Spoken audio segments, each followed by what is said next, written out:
దాతల ద్వారా సహకారం తీసుకున్నటువంటి ఆ బిల్డింగ్ లో ఉండే అర్హత ఆయనకున్నదా ఒక్కసారి మీరు ఆలోచన చేయండి. అలాగే ఎవరు పోయి సలహా ఇవ్వబోయినా కూడా ఆ సలహా ఇచ్చినటువంటి ప్రతి ఒక్క వ్యక్తి మీద కేసు పెట్టింది. ఈ రోజు వ్యక్తిగతంగా మేమందరం కూడా సలహా ఇవ్వడానికే వెళ్ళినాం, కానీ సలహాలు ఇచ్చిన ప్రతి ఒక్క వ్యక్తి మీద కూడా ఈ రోజు కేసు బనాయించి ఎవరు అక్కడికి వచ్చినా కూడా ఇవాళ గవర్నమెంట్ సంబంధించిన పోలీస్ డిపార్ట్మెంట్ మాకు సహకరిస్తున్నారు, ఎండోమెంట్ వారు మాకు సహకరిస్తున్నారు, ఎవరి ప్రమేయం లేదు, అందరూ సహకరిస్తున్నారు. కానీ కేవలం ఈ యొక్క 21 మందిలో 7 తప్ప, అంటే డిపార్ట్మెంట్ సంబంధించిన వాళ్ళు తప్ప మిగతా 14 మంది మమ్మల్ని అన్ని రకాలు కూడా టార్చర్ పెడుతున్నారు.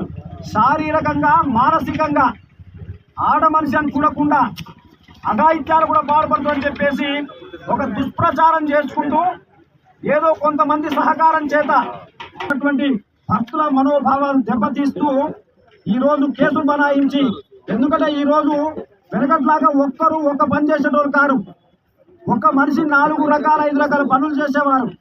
కానీ ఈ 5 రకాల పనులు చేత ఏంటంటే ఎవరు కూడా సరైన ప్లేస్ లో కూర్చోలేరు. వీరందరినీ కూడా చెల్లాచెదరు చేస్తే మనకున్నటువంటి శివాలయం మీద మొట్టమొదటి చెరుపల్లి ముత్యాలు ద్వారా ప్రారంభమైన గుడి ఇది. చెరుపల్లి ముత్యాలు చైర్మన్ గా ఉన్నటువంటి గుడి. కుక్కల రమేష్ గారు ఒక 120 నుంచి 200 ట్రక్ల మన్ను పోయించారు. పిల్లి తిరుపతయ్య గారు ఒక అనేక రకాలు సహకరించారు. అంగిశెట్టి రమేష్ గారు, ఇలా చెప్పుకుంటూ పోతే కుక్కడం చిన్నమల్లయ్య, ఇలా 375 మంది దాతలు ఈ రోజు మనకు అధికారికంగా పేర్లు రాయించేవారు మాత్రమే సుమారు ఒక 600 మంది పైన ఉంటారు.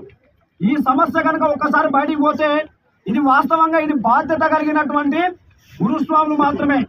ఇంకా వివిధ ప్రాంతాలకు మేము ఎవరికి కూడా ఇన్ఫర్మేషన్ ఇవ్వలేదు. రేపు కనుక గ్రామాల నుంచి కనుక వస్తే హాలియా అనేది ఎలా ఉంటుంది అనేది ఈ రోజు ప్రతి ఒక్కరు మునుగోడు రాజకీయంగా చూసి మునుగోడు రాజకీయం ఎలా చూశారు, ఎలక్షన్ ఎక్కడెక్కడి నుంచో ఎమ్మెల్యే అందరూ కూడా తల్లిపోయారు అక్కడికి. ఈ రోజు హాలియాకు సంబంధించిన సమస్యను తెలంగాణ సమస్యగా భావించి ప్రతి ఒక్క గురుస్వామి కూడా స్పందించడానికి సిద్ధంగా ఉన్నారు. కానీ ఎందుకంటే ఇది ఇంటి సమస్య కాబట్టి మనమే తేల్చుకున్నామని చెప్పేసి ఇక్కడ బాధ్యత గల వాళ్ళు మాత్రమే ఉన్నారు స్వామి.